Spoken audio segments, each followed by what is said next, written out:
ঢাকা বিশ্ববিদ্যালয়ে অনেক স্বপ্ন নিয়ে প্রবেশ করলেও খুব অল্প সময়ে হতাশ হয়েছি। প্রথম বর্ষ থেকেই মনে হয়েছে যে পড়াশোনা ছেড়ে দেই, বিশ্ববিদ্যালয় আসলে আমাদেরকে কিছু দিতে পারবে না, কিছু শেখাতে পারবে না। এই বিশ্ববিদ্যালয় কেবল শুধু দাস তৈরির একটা কারখানায় পরিণত হয়েছে, যেখানে আসলে প্রশ্ন করা যায় না, দলীয় পরিচয়ের ভিত্তিতে সেখানে তার প্রমোশন হবে কিনা, প্রফেসর হবেন কিনা, প্রক্টর হবেন কিনা, প্রভোস্ট হবেন কিনা, এই সম্পূর্ণ বিষয়গুলা নির্ভর করত। আমরা বিশ্ববিদ্যালয়ের শিক্ষক নিয়োগের ক্ষেত্রেই গোড়াতেই দেখেছি এই সমস্যাগুলা।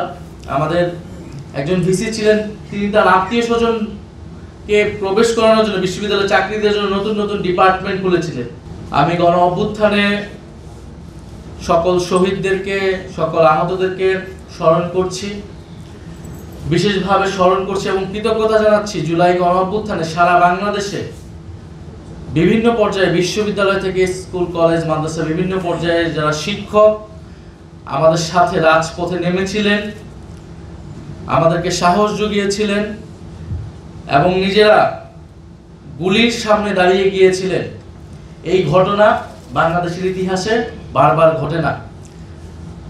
আমরা ৭১-এর সময়ে বা তার পূর্ববর্তী সময়ে যে স্বাধীনতা আন্দোলন, স্বায়ত্তশাসনের আন্দোলন পাকিস্তান আমলে, তখন আমরা এই ধরনের ঘটনা, এই ধরনের ইতিহাস শুনতে পেয়েছি।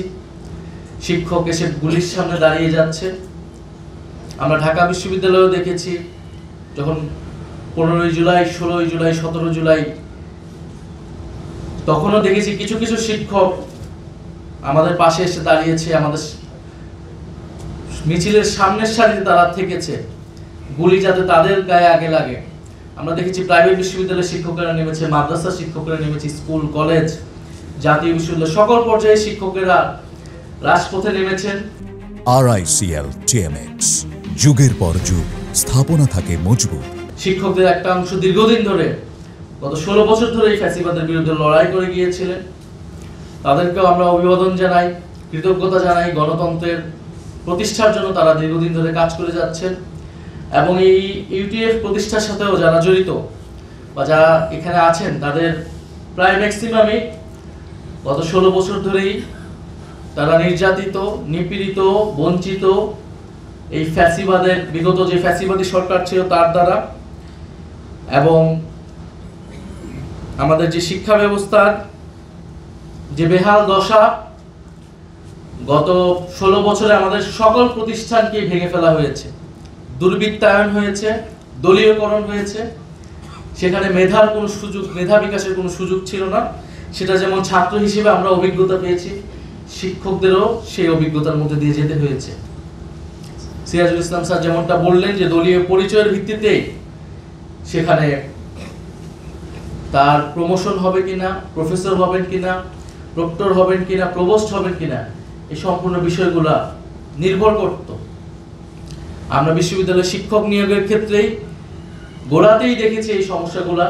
আমাদের একজন ভিসি ছিলেন, তিনি তার আত্মীয় স্বজনকে প্রবেশ করানোর জন্য বিশ্ববিদ্যালয়ে চাকরি দেওয়ার জন্য নতুন নতুন ডিপার্টমেন্ট খুলেছিলেন। তো গত 16 বছর যদি ইতিহাস বলতে চাই, এই গল্প আসলে শেষ হবে না। আমাদের শিক্ষকরা আমাদের থেকে আরো ভালো বলতে পারবে। কিন্তু আলহামদুলিল্লাহ আমরা একটা লড়াইয়ের মধ্য দিয়ে একটা সম্ভাবনার জায়গা আজকে এসে পৌঁছেছি। এখন আমাদের চেষ্টা হবে যে এই সফলতাটাকে, এই সময়টাকে ধারণ করে রাখা, টিকিয়ে রাখা, যাতে ভবিষ্যতে এইরকম দলীয়করণ আমাদের বিশ্ববিদ্যালয়গুলোতে আর না হয়। আমরা যখন বিশ্ববিদ্যালয়ে পড়েছি, আমি ব্যক্তিগতভাবে যখন বিশ্ববিদ্যালয়ে প্রথম বসে এসেছি, ঢাকা বিশ্ববিদ্যালয়ে অনেক স্বপ্ন নিয়ে প্রবেশ করলেও খুব অল্প সময়ে হতাশ হয়েছি। এই বিশ্ববিদ্যালয়ের একাডেমিক ব্যবস্থা দেখে, তার রাজনৈতিক ব্যবস্থা দেখে, এবং আমরা যেটা ঢাকা বিশ্ববিদ্যালয় থেকে বা বিশ্ববিদ্যালয়ের পড়াশোনা বলতে বাইরে থেকে যেটা বুঝতাম, যে স্বপ্ন নিয়ে, যে উদ্যম নিয়ে আমরা পড়াশোনা করেছিলাম অ্যাডমিশন, সেটা সম্পূর্ণই হতাশ হয়েছি। প্রথম বর্ষ থেকেই মনে হয়েছে যে পড়াশোনা ছেড়ে দেই, বিশ্ববিদ্যালয় আসলে আমাদেরকে কিছু দিতে পারবে না, কিছু শেখাতে পারবে না। এই বিশ্ববিদ্যালয় কেবল শুধু দাস তৈরির একটা কারখানায় পরিণত হয়েছে, যেখানে আসলে প্রশ্ন করা যায় না, সবসময় অনুগত থাকতে হবে, একটা চিন্তাকে, একটা রাজনীতিকেই মেনে নিতে হবে। ফলে আমরা বিশ্ববিদ্যালয়ে নানা ধরনের অ্যাক্টিভিজম করেছি, রাজনৈতিক কার্যক্রম করেছি এবং আপনারা অনেকে জানেন আমরা এই আন্দোলনের আগের কয়েকটা বছর পাঠচক্রের সাথেও জড়িত ছিলাম। কারণ আমাদের কাছে মনে হয়েছে এই বিশ্ববিদ্যালয় যা আমাদেরকে শেখাচ্ছে, এই চিন্তা যদি আমরা ধারণ করি, লালন করি, নিজেদের মতো আত্মস্থ করি, তাহলে মানুষ হিসেবে, একজন স্বাধীন মানুষ হিসেবে, মর্যাদা সম্পন্ন মানুষ হিসেবে, নাগরিক হিসেবে আমরা দাঁড়াতে পারবো। ফলে আমাদের একটা কৌশল ছিল যে বিশ্ববিদ্যালয়ের মধ্যেও বিশ্ববিদ্যালয় গড়ে তুলতে হবে, আমাদের একটা অদৃশ্য বিশ্ববিদ্যালয় আমাদেরকে গড়ে তুলতে হবে, যে বিশ্ববিদ্যালয়ের মধ্য দিয়ে আমাদের নিজস্ব স্কুলিং এবং আমরা যেই ধরনের রাষ্ট্র চাই, স্বাধীন নাগরিক, মাধ্যমিক মর্যাদা এবং দায়িত্বদের সমাজ প্রতিষ্ঠা করতে চাই, সেটার জন্য আমাদের নিজস্ব আমাদের সহযোদ্ধা তৈরি করতে হবে। আমরা এই প্রক্রিয়াতেই ছিলাম এবং কখনো প্রকাশ্য, কখনো আধা গোপন, কখনো গোপন ভাবে আমাদের এই কার্যক্রমগুলো পরিচালনা করা লাগছে বিশ্ববিদ্যালয়ে। কারণ সেই স্বাধীন পরিস্থিতি বিশ্ববিদ্যালয়ে ছিল না যে আপনি কি নিয়ে কথা বলবেন, আপনি এই ফ্যাসিবাদী ব্যবস্থাকে তার যেই পিছনে রাজনৈতিক ইতিহাস, বুদ্ধিবৃত্তিক ইতিহাস, সেইগুলো নিয়ে পর্যালোচনা করার কোনো সুযোগ ছিল না বিধায় আমাদেরকে এই প্রক্রিয়ায় এগোতে হয়েছে। আমাদের প্রত্যাশা থাকবে ভবিষ্যতে আমরা সবকিছু আলোচনা আমরা প্রকাশ্যে করতে পারবো। ফলে